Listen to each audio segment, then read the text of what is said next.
everybody, and welcome to Talk About It Tuesday with our very special guest, Brittany Nicholson. What's up, Brittany?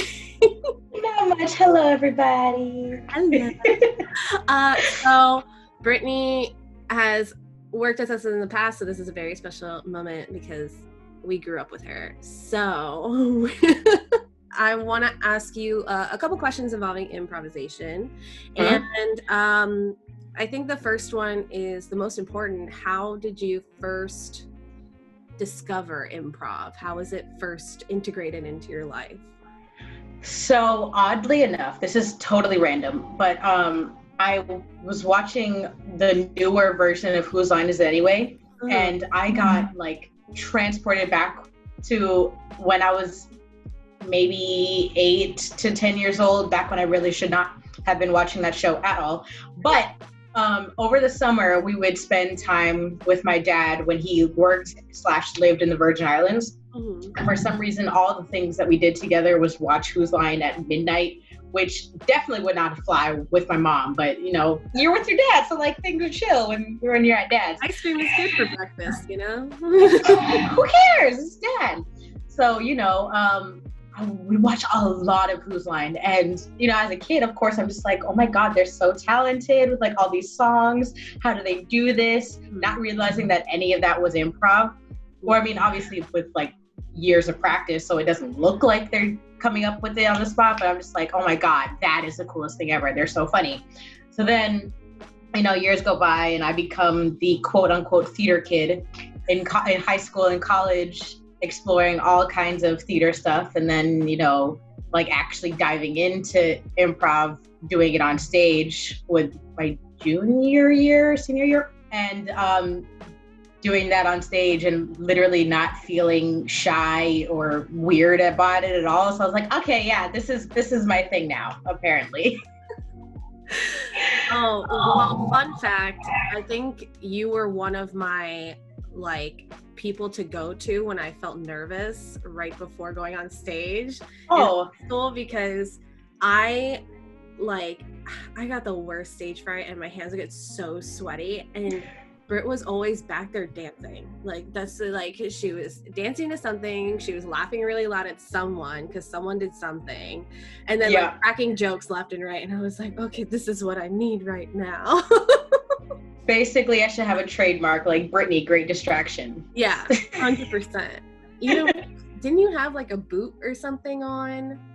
Oh my god, yes. You remember that? Because I injured myself like an idiot the day. Okay, so guys, we were going to States in Tampa, and if you're a theater kid, States is it for you. Yeah. And I decided to perform at our talent show the week before we were supposed to go. And I fell and I injured myself, so I ruined States for myself. Couldn't wear heels at my prom. I had a boot at grad bash. It was a whole thing, but man, did it make the entire semester hilarious for myself. It's just so funny. Yeah. Sometimes you would just be like, yeah, no, I got this. And you're going at things with your boot, and I'm like, hey, just take a break. Right. People are like, Brittany, can I help you? And I'm like, no, you can't. And really, I should have said yes, but funny memories, man. So with improv in general, at least improvisational theater and things like that, did you think that it could be used in anywhere outside of theater, or have you found yourself using it outside of the actual improv game time? For sure. In many ways, improv is also public speaking. And if you can handle making a fool of yourself in front of people while pretending to be a fish in a grocery store, you can do anything. So whenever it comes to presenting something in front of a group of people, or I do karaoke a lot. Honestly, that's a little bit of an improv-y thing for me, because I can make myself into somebody else. I can pretend to be whoever I want and bring in those kind of elements into it.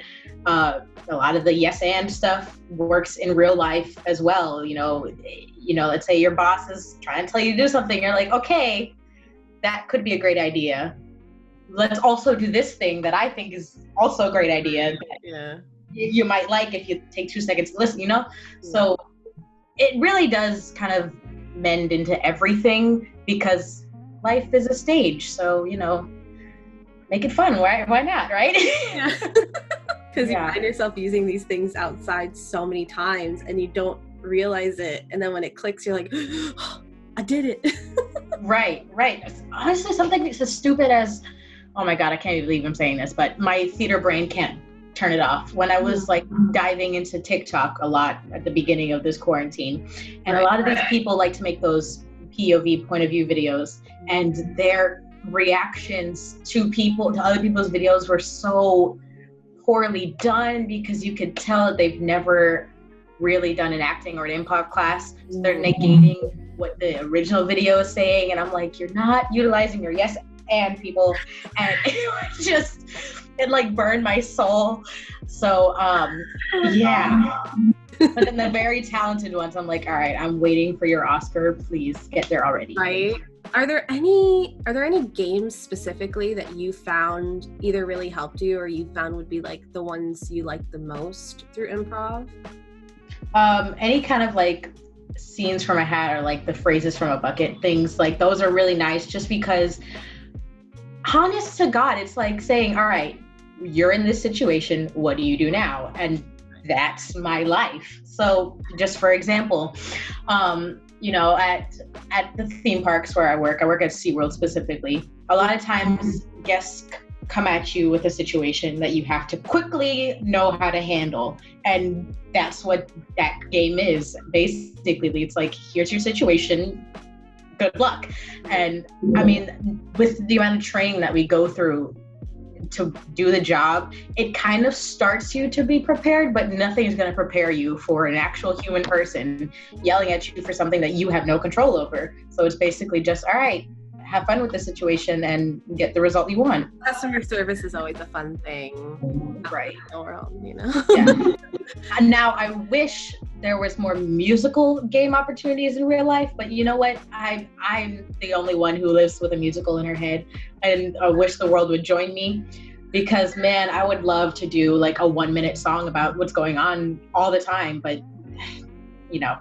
Who doesn't want to break out in song? Like, honestly, Angelica's shushed me for doing it because I'm like, I'm putting my key in the keyhole and I'm turning it now. And she's like, yeah, Sandra, just like, not now, okay? but I'm like, doing the fun thing.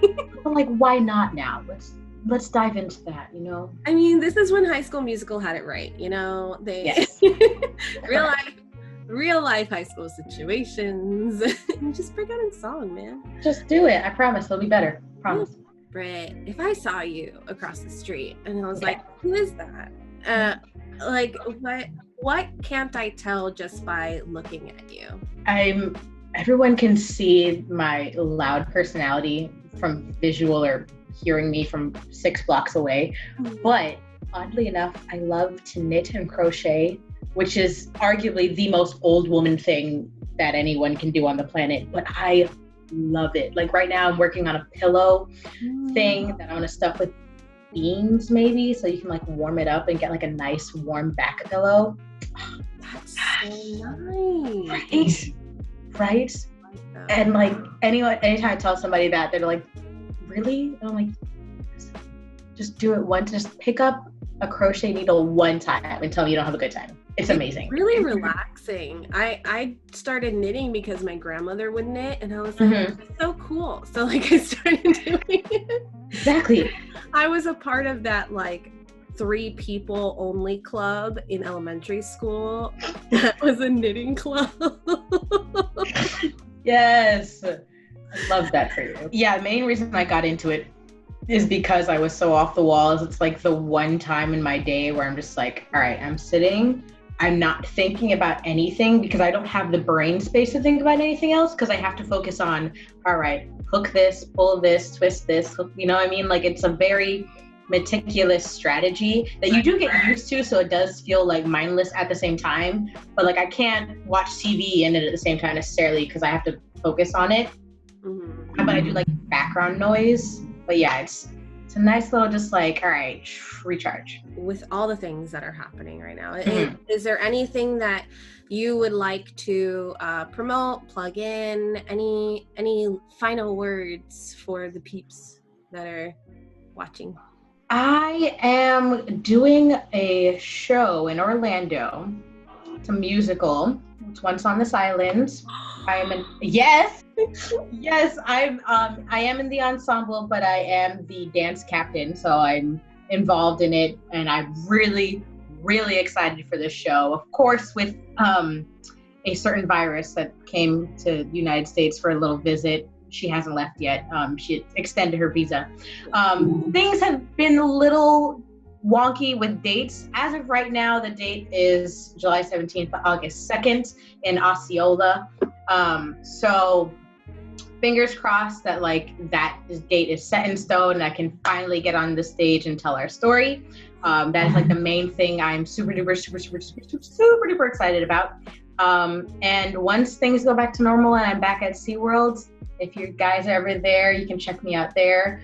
I tell stories with my good friend Big Bird. Me and him are super duper close. And I do a few other things in the park. So, I'm taking Orlando by storm.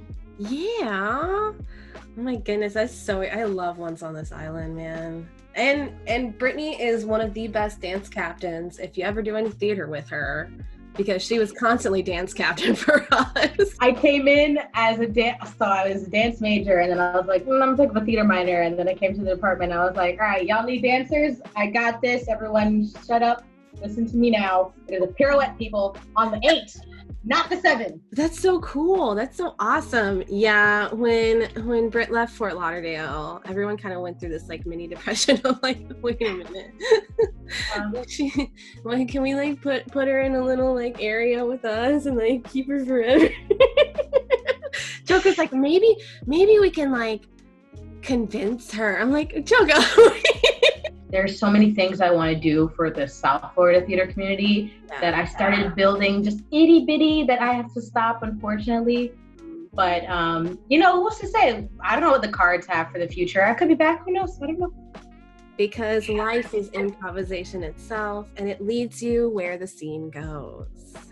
Yes, and metaphors.